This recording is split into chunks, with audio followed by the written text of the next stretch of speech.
যে ভারতের কোলে কারা বসছে, এটা একটা বড় প্রশ্ন।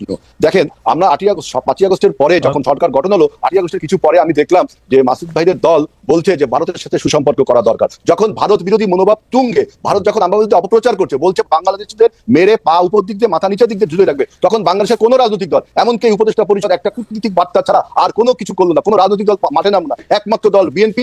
আবার ইন্ডিয়ান এম্বাসি আমরা অবরোধ করে আমাদের প্রতিবাদ জেনেছি, আমরা সীমান্তব্যাপী লং মার্চ করে আমরা ইন্ডিয়ার বিরুদ্ধে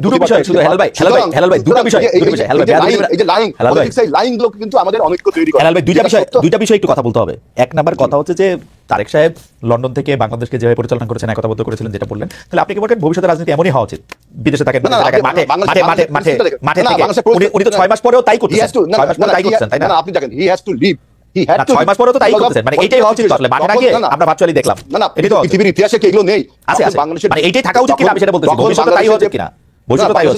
যদি বাংলাদেশে মাফিয়া সরকার থাকে, তারপরে আরো 6 মাস গেছে ভাই, তারপরে 6 মাস গেছে ভাই, তারপরে 6 মাস গেছে। বাংলাদেশ কি আপনি মনে করেন এখন স্থিতিশীল রয়েছে? বাংলাদেশ কি এখনো নিরাপত্তার মধ্যে রয়েছে? স্থিতিশীল হওয়ার পরেই উনি আসবেন? না না, বাংলাদেশ কি এখনো নিরাপত্তার মধ্যে রয়েছে? মানে বাংলাদেশের যদি নিরাপত্তা প্রতিষ্ঠিত হয় তাহলে উনি শুধু আসবেন না। না, আপনি পৃথিবীর ইতিহাসে দেখেন, অ্যাঙ্গোলার স্বাধীনতার যুদ্ধে যে নেতা ছিল, সেই স্বাধীনতার কতদিন পরে দেশে গেছে? আমি অ্যাঙ্গোলার কথা জানি না, আমি অ্যাঙ্গোলার কথা জানি না, এত অ্যাঙ্গোলার কথা জানি না। অ্যাঙ্গোলারটা খুঁজে বাই করছেন, ভালো বাই করছেন ভাই, পরে শিখাই দেন, এটা অন্য সময় কমুনি। এখন অ্যাঙ্গোলার তো বলো যে বাংলাদেশে এখন যে সরকার, সেই সরকারের তো আপনার স্ট্রেংথ নেই যে একটা লোককে সিকিউরিটি দেওয়ার মতো।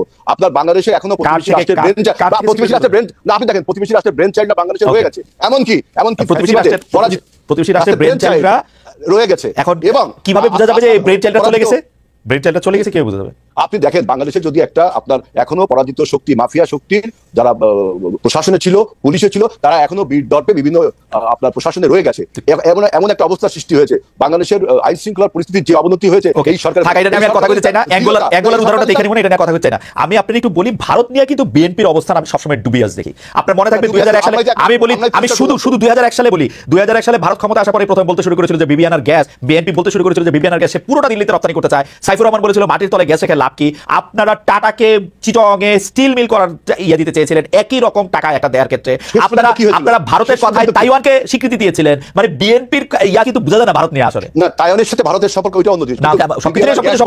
বিবিআনের গ্যাস বলেন আর আমাদের মাটির তলের গ্যাস, শেষ পর্যন্ত কি বাংলাদেশ ভারতের কাছে গ্যাস দিতে পারেনি তো? কারণ শেখ হাসিনা জামাত ইসলামের বিরুদ্ধে আন্দোলন করছিল। বামদের নেতৃত্বে শেখ হাসিনা জামাত ইসলাম এই গ্যাসের ব্যাপারে আলাদা আলাদা আন্দোলন করছে। তাহলে হাসিনা যখন গ্যাস বিক্রি করলো তখন তার আন্দোলনটা করলো না কেন? হাসিনা কোথায় গ্যাস বিক্রি করছে? হাসিনা কোথায় গ্যাস বিক্রি করছে?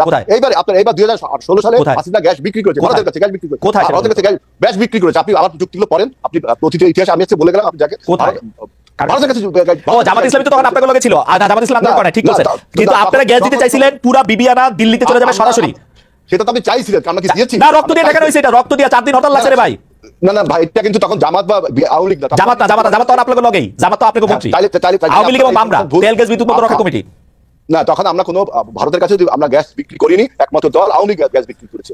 এই তথ্য আপনি দেখে নিন, একমাত্র দল আওয়ামী লীগ যারা গ্যাস বিক্রি করেছে। আওয়ামী লীগের গ্যাস বিক্রির কথা আমি জানি না, আওয়ামী লীগ আর অ্যাঙ্গোলার কিচ্ছাটা আপনি আমাদের দিয়ে আমি এটার মধ্যে আলাদা করে দেখবো না। আর আমি একটু আবার মাসুদ ভাইয়ের কাছে যাই। মাসুদ ভাই, ডক্টর মোহাম্মদ ইউনূসকে এই অন্তর্বর্তীকালীন সরকারের প্রধান করার ব্যাপারে কি আপনাদের প্রস্তাব ছিল, আপনাদের এক ঐক্যমত ছিল, নাকি এটা কি ছিল আসলে? মানে আপনারা ডক্টর মোহাম্মদ ইউনূসের অন্তর্বর্তীকালীন সরকার প্রধান হবেন, এটার ব্যাপারে আপনারা ডিড ইউ ডু?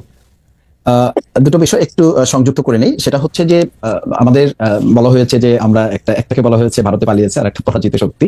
তো এই জায়গায় আসলে আমাদের ক্লিয়ারেন্সটা থাকা প্রয়োজন যে বাংলাদেশের মানুষের কাছে কিন্তু বিষয়টা খুব পরিষ্কার। এটা নিয়ে এখন আর ধোঁয়াশা তৈরি যে বা যারাই করবেন, এই বিতর্কের জায়গাটা 2024 জুলাই আগস্টের মাধ্যমে আরো বেশি পরিষ্কার হয়েছে যে অতীতের বিষয়গুলোকে আর বেশি টানাটানি না করে বর্তমান এবং ভবিষ্যৎকে ধারণ করে এগিয়ে যাওয়াটার মধ্যেই আমাদের কল্যাণ।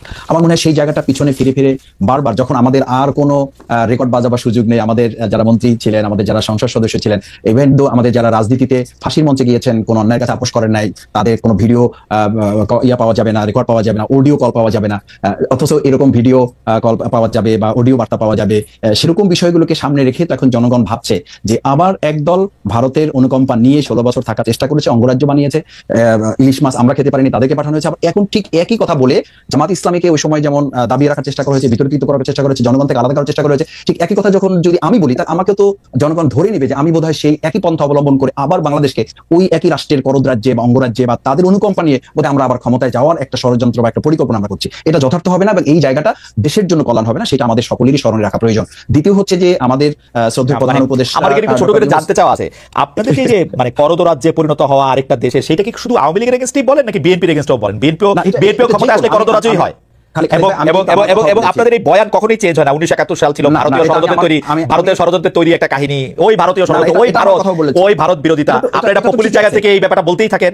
এবং এটা ঠিক আছে, এটা বলতে হবে আমাদের, এবং এটা করে কিন্তু আপনারা মুক্তিযুদ্ধের বিতর্কিত করেন, কিন্তু আপনাকে তো প্রতি মুহূর্তে মুক্তিযুদ্ধকে ছোট করেন, প্রতি মুহূর্তে 1971 সালকে অস্বীকার করেন, প্রতিটা এটা তো সত্য ঘটনা, এটা তো সত্য। এবং আপনাদের সত্য আর অন্য সত্য তো আলাদা না না, এটা আলাদা সত্য না, আলাদা সত্য না। এই সত্যটা আমাদের মেজর জলিল উনিও বলে গেছেন। এখন দেখেন মতিউর রহমান রেন্টুর লেখা একসময় পড়া হতো, এখন তো সবাই পড়ছেন, জানছেন। কর্নেল রশিদ সাহেবের লাইফটাকে যদি ধারণ করা যায় তাহলে ইতিহাসের যে অংশগুলো তিনি তুলে ধরেছেন এগুলোকে তো কেউ চ্যালেঞ্জ করছে না। আমি একটা হাইসাইড একটা কথা বলি, মানে 1971 সালে যদি জামায়াতের অবস্থা, মানে জামায়াত যেটা চাইছিল সেটা যদি সফল হতো তাহলে কি হতো আসলে? মানে ভারতের ষড়যন্ত্র করে কিছু করতে অতটা বাংলাদেশ স্বাধীন হতো না? এই তো স্বাধীন হতো, বাংলাদেশ স্বাধীন হতো, অবশ্যই স্বাধীন হতো, অবশ্যই স্বাধীন হতো। এই যে স্বাধীন হচ্ছে না, ভারতের বিরুদ্ধে লড়াই করে আমি বলেছি 2024 আমাদের যে ছেলেরা, জনতা, ছাত্র, শিক্ষার্থী, মা বোনেরা এই আধিপত্যবাদ, মানে আপনারা এই কথাটা বলেন, আপনারা এই কথাটা রাজনৈতিক বক্তৃতা বলেন, ঠিক আছে মাসুদ ভাই, আপনি যদি 2024 বলেন যে ভারত থেকে স্বাধীন হয়েছে বাংলাদেশ, আমরা খুব সিনসিয়ারলি বলি, এটা আমরা খুব সিনসিয়ারলি ভারত থেকে স্বাধীন হয়েছে। এবং এদেশে আমাদের দেখেন ঢাকা বিশ্ববিদ্যালয়ে কি স্লোগান হয়েছিল, দিল্লি না ঢাকা, কেন এই স্লোগান হয়েছিল?